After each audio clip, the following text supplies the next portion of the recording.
नमस्कार। इस वक्त के बुलेटिन में आप सभी का बहुत स्वागत है। आपके साथ मैं हूं नीतू गौरकेला। फटाफट नजर डालेंगे आज की कुछ खास खबरों पर। लोकसभा चुनाव के लिए दौरे चल रहे हैं। कांग्रेस हो चाहे बीजेपी हो, दोनों ही पार्टियों के जो बड़े नेता हैं वो देश के अलग अलग राज्यों में जाकर रैलियां कर रहे हैं, जनसभाएं कर रहे हैं, लोगों को संबोधित कर रहे हैं। इसी कड़ी में आज यानी कि 13 अप्रैल को बस्तर में राहुल गांधी रैली को संबोधित करने जा रहे हैं। इसके साथ ही गृह मंत्री राजनाथ सिंह भी यहाँ पर जनसभा करेंगे।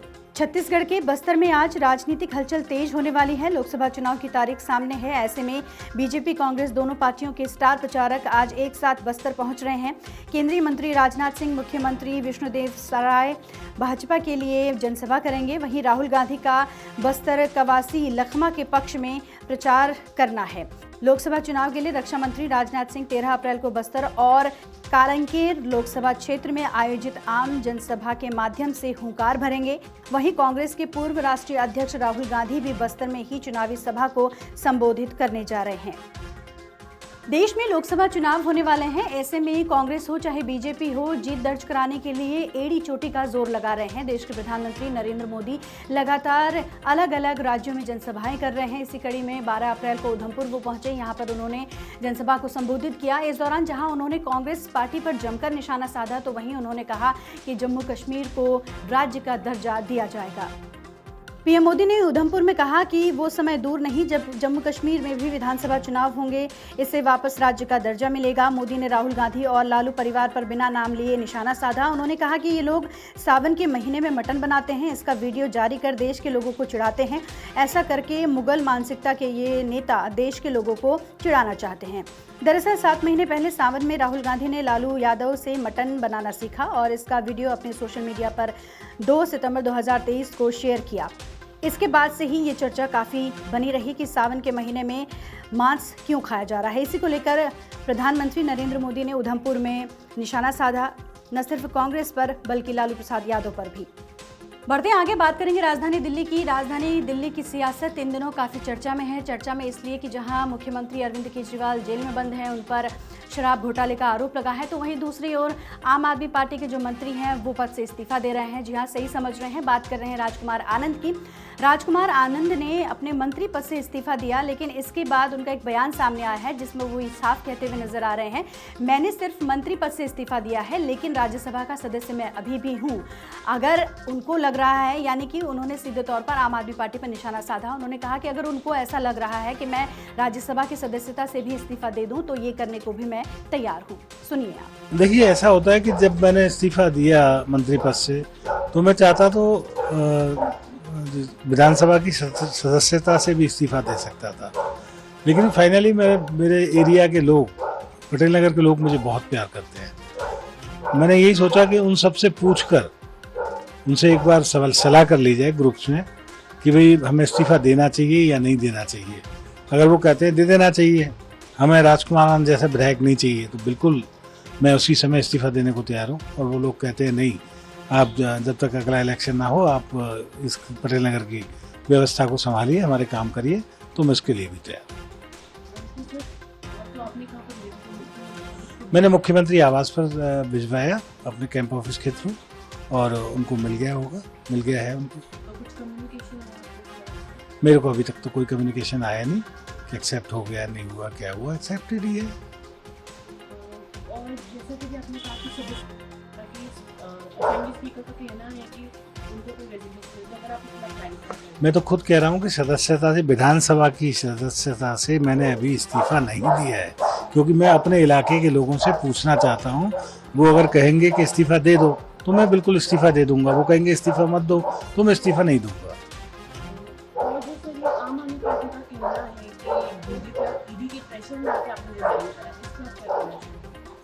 देखिए, ईडी में मेरा तो कोई केस है भी नहीं। ईडी में जो लोग आए थे उस दिन 2 नवंबर को हमारे यहाँ, वो एक्साइज घोटाले का जो मनी ट्रेल था उसे ढूंढते हुए सबके पास जा रहे थे। मेरे पास भी आए कि शायद कोई मनी ट्रेल का किसी चीज़ का सुराग मेरे से मिले, लेकिन मेरे से कोई नहीं मिला। ना मैं किसी तरह के भ्रष्टाचार में लिप्त पाया गया। हाँ, ये है कि 2005 में मेरे ऊपर एक कस्टम का केस हुआ था, जो कि गूगल पर भी है, सब जानते हैं, और उसकी एक तहकीकात, उसका एक केस चल रहा है मेरे ऊपर, जो कि सब जुडिस है। कोर्ट में केस है, सब जुडिस है। सुप्रीम कोर्ट ने मुझे बोला था कि आप इतने पैसे जमा करके अपील में आ जाइए। हम अपील में आ गए और वो जब से लगातार पेंडिंग है, और वो एक अकाउंटिंग है कि उनका पैसा निकलेगा हम देंगे, उनका हमारा निकलेगा वो देंगे। तो वो हमें लगा था कि उस केस के सिलसिले में आए, जबकि वो आए थे शराब घोटाले का स्कैम पकड़ने के लिए।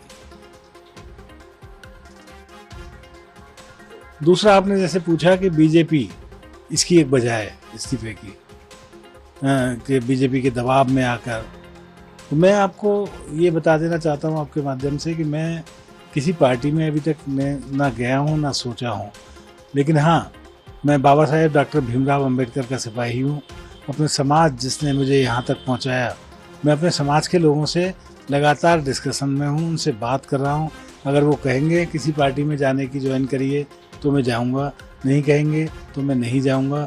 मुझे इस बात से फ़र्क नहीं पड़ता कि मैं कौन सी पार्टी में जाऊँ या कौन सी पार्टी में नहीं जाऊँ। मुझे फ़र्क इस बात से पड़ता है कि बाबा साहब डॉक्टर भीमराव अंबेडकर ने जो पे बैक टू सोसाइटी का हमें मूल मंत्र दिया था, हम उस पर चल पाते या नहीं चल पाते। बहुत बहुत बढ़ते हैं आगे। गाजा में लगातार जिस तरीके से इजराइल की तरफ से हमला किया जा रहा है, इसको लेकर प्रदर्शन भी यहाँ पर हो रहे हैं कि इजराइल इस तरह की कार्रवाई को बंद कर दे।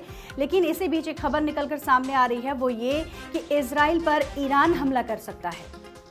गाजा में युद्ध समाप्त करने की मांग को लेकर प्रदर्शनकारियों ने शुक्रवार को न्यूयॉर्क की सड़कों पर मार्च निकाला। इस कार्यक्रम का आयोजन activist group within our lifetime की ओर से किया गया था। पुलिस ने कई लोगों को गिरफ्तार किया। अमेरिकी खुफिया जानकारी के मुताबिक ईरान जल्द ही इजराइल पर बड़े हमले की तैयारी कर रहा है। इसके लिए वो ड्रोन और क्रूज मिसाइलों सहित आंतरिक रूप से सैन्य संपत्तियों सीमा के पास ले जा रहा है। इससे अंदाजा लगाया जा रहा है कि वो हमले की तैयारी में है। सीरिया में 11 दिन पहले ईरानी वाणिज्य दूतावास पर हमले के बाद ईरान ने इसके लिए इजराइल को जिम्मेदार ठहराया था।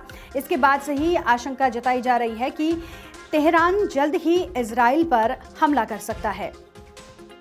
बढ़ते हैं आगे। अब बात करेंगे मौसम की। मौसम का मिजाज लगातार बदल रहा है, कहीं बारिश हो रही है तो कहीं गर्मी पड़ रही है। इसी के साथ ही 13, 14, 15 और 16 अप्रैल को कई इलाकों में देश के अलग अलग इलाकों में बारिश की संभावना मौसम विभाग की तरफ से जताई गई है। इसके साथ ही दिल्ली एनसीआर की बात करें तो दिल्ली एनसीआर में फिलहाल गर्मी बनी हुई है। देश भर में मौसम का मिजाज बदलने लगा है। उत्तर भारत के राज्यों में दिन के समय तापमान 35 डिग्री के पार जाने लगा है, जबकि कुछ राज्यों में बारिश की संभावना है। उत्तर प्रदेश, बिहार, राजस्थान, मध्य प्रदेश जैसे उत्तरी राज्यों में गर्मी का अच्छा खासा असर देखने को मिल रहा है। दिन के समय चिलचिलाती धूप ने लोगों का जीना मुश्किल कर दिया है। हालांकि कुछ दिन तक देश के मौसम का मिजाज बदलने वाला है। भारतीय मौसम विभाग के मुताबिक अगले 24 घंटे में मध्य प्रदेश, छत्तीसगढ़ के साथ साथ महाराष्ट्र में गरज के साथ हल्की से मध्यम बारिश का अनुमान जताया गया है। इस दौरान 30 से 50 किलोमीटर प्रति घंटे की रफ्तार से तेज हवाएं चल सकती हैं। मौसम विभाग ने बताया कि शनिवार को गंगीय पश्चिम बंगाल, बिहार, झारखंड, उड़ीसा और अंडमान एवं निकोबार द्वीप समूह में गरज के साथ हल्की से मध्यम बारिश का अनुमान है। ये थी वो अहम खबरें जिन पर आज पूरे दिन भर हमारी नजर बनी रहेगी और इन खबरों से जुड़ी हुई अपडेट भी हम आप तक पहुंचाते रहेंगे।